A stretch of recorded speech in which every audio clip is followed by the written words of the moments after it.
사이코패스나 소시오패스 뭐 짧게 줄여서 사페, 소페 이렇게 얘기하는데 공통점은 어렸을 적에 다른 사람과의 교류가 있는 놀이가 부족했다. 즉 공감 능력이 부재됐다. 그런 게 가장 큰 공통점으로 찝히더라고요.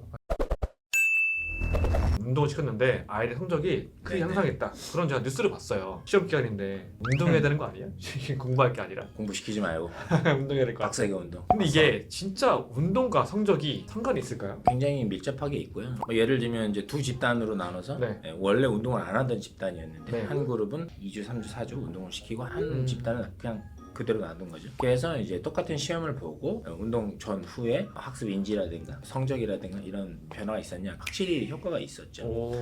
근데 이거 기본 메커니즘은 이거예요. 운동을 하면 우리가 혈류 속도도 빨라지고 근육으로 그쵸. 이렇게 네. 혈류량이 증가되잖아요. 네네. 그죠? 그러니까 뇌 기능이 개선이 되는 거예요. 결국에는 모든 신체 기능이 개선되는데 뇌 기능도 그게 개선되죠. 그러니까 몸을 깨우는 거죠. 몸이 상쾌해지면은 마음은 유쾌해지고 머리는 명쾌해지고 그래서 좋은 결과가 나올 수밖에 없으니까 그러면 통쾌하고 이게 운동이 뇌를 활성화시키는 수밖에 없는 거예요. 그래서 미국의 그 일리노이주의 네이퍼빌 센트럴 고등학교라고 있어요. 아, 네. 그 네네. TV 방송에도 여러 번 네, 나왔는데 유명하죠. 그 학교를 가보면 기존에 보통 학교라는 생각은 안 들어요. 일단 학교 가면은 무조건 애들 운동을 엄청 시켜요. 그리고 교실에 가면은 애들이 짐볼 위에 앉아서 수업을 하고요. 우리나라에서는 발 이렇게 달달 떨거나 막 이렇게 움직이면 누구야 나와 이러잖아요. 걔네는 애들 개개인 책상 밑에 발 달랑달랑 할 수 있는 그런 슬림까지 있어요. 기존에 우리 수업 방식에서 봤을 때는 산만하다 이런 산만한 건데 그 애들이 몸을 움직이는 수업을 하면서 학업 성취도가 올라갔다는 오, 거죠. 신기하네요. 제가 알기로는 그탑 5라고 들었거든요. 그렇죠. 수학이나 와. 과학 이런 그 중에서 네. 그러니까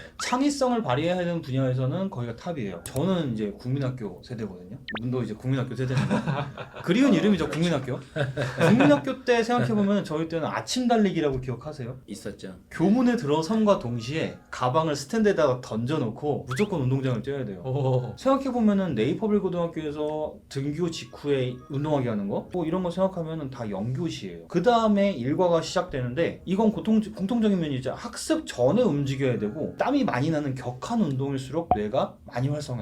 이런 거는 실제 사례가 있으니까 의심할 수가 네. 없죠. 성장기에 있는 집단을 대상으로 네. 신체 활동 또는 이제 놀이를 하고 나서 뇌에 어떤 변화가 있었느냐 이거를 연구를 굉장히 많이 이제 이루어졌거든요. 이건 좀 공통된 키워드가 많은데 굵직굵직하게 따져보면은 네. 전두엽 이야기를 빼놓을 수가 없을 것 같아요. 그리고 전두엽이 뇌에서 특히 학습과 관련돼서 어떠한 기전이 있냐, 기억력, 학습 인지, 그다음에 정서 발달, 특히 또 사회성 이런 키워드로 유튜브 검색을 해보시면은 뇌 과학자들이 굉장히 많이 설명을 해놨어요. 요새 아이들의 신체 활동량은 점점 더 좀 과학적으로 역행하고 있다고. 맞아요. 한 조사에 따르면 규칙적으로 운동하는 아이들의 수가 10명 중 1명 정도밖에 안 된다고 어휴. 하니까 특히 성장기에 있는 아이들이 전두엽 발달이 얼마나 중요한지 부모님들이 좀 알면 운동을 좀 더 많이 좀 시키지 않을까. 그러니까 인간뿐만 아니라 모든 포유류들은 아주 유년기 시절에 보면은 하는 놀이의 형태가 되게 다 비슷하거든요. 처음에는 티격태격 하면서 몸으로 사실 이렇게 좀 놀잖아요. 네. 시간이 좀 지나면 롤플레잉에 좀 가까운, 그러면 이제 자기 포지션에 대한 이해도 있어야 되고 우리 팀에 있는 다른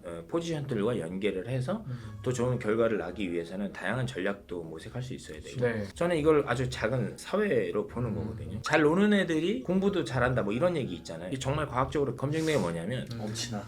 재밌는 실험이 또 있었어요. 3학년 정도 수준의 네. 아이들을 대상으로 사회성 검사를 한 거죠. 네. 그리고 이게 사회성이 높은 아이들이 8학년 이후, 그러니까 중학교 2학년, 3학년 때 아이들의 학업 성적이 어떻게 다른지 절대적으로 사회성이 그러니까 3학년 때 높게 나타났던 아이들이 8학년 이후의 성적도 훨씬 더 좋았다라는 와, 신기하네요. 데이터가 있어요.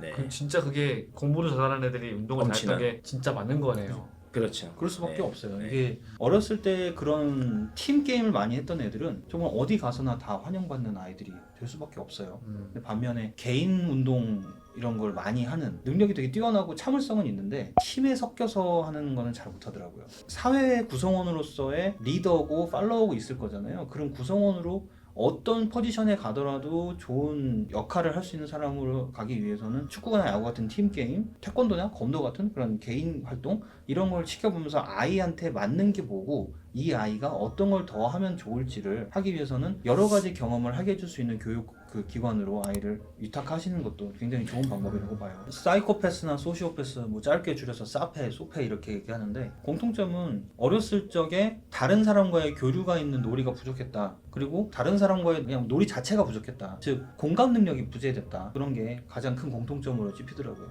저희 플레이즈 만들 때 네. 우리는 놀이도 하잖아요. 신체 활동도 하고 있고 같이 공부도 하고 있고 근데 그걸 다 아시고 만드신 거예요? 아니죠. 그런 것들을 염두에 두고 만들지는 않았죠. 뭐 집중을 시킨 상태에서 많이 반복시키면 되잖아요. 그쵸. 교실에서 공부를 하고 난 다음에 짐실로 이동해서 그걸 익히는 거예요. 그쵸. 그죠? 플레이짐 다니던 애들이 학교에서 피구 대회가 있었대요. 어머니들한테 전화가 온 거예요. 선생님이 가르쳐주지도 않은 전략을 짜고 전술을 짜고 애들 역할 구분을 해가지고 감독이 됐더래요. 그 선생님이 말하는 거는 이 아이는 패스를 할 줄 안다는 거예요.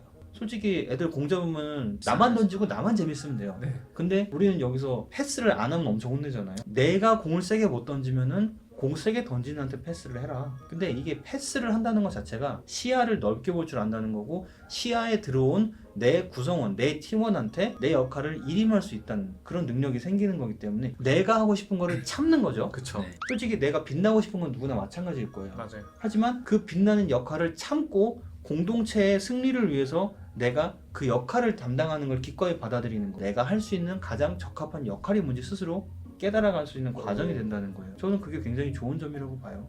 그래서 저는 어머니들께 말씀드리는 게 플레이짐의 운동장은 세상에서 가장 거대하고 달콤한 회초리라고 말씀을 드려요.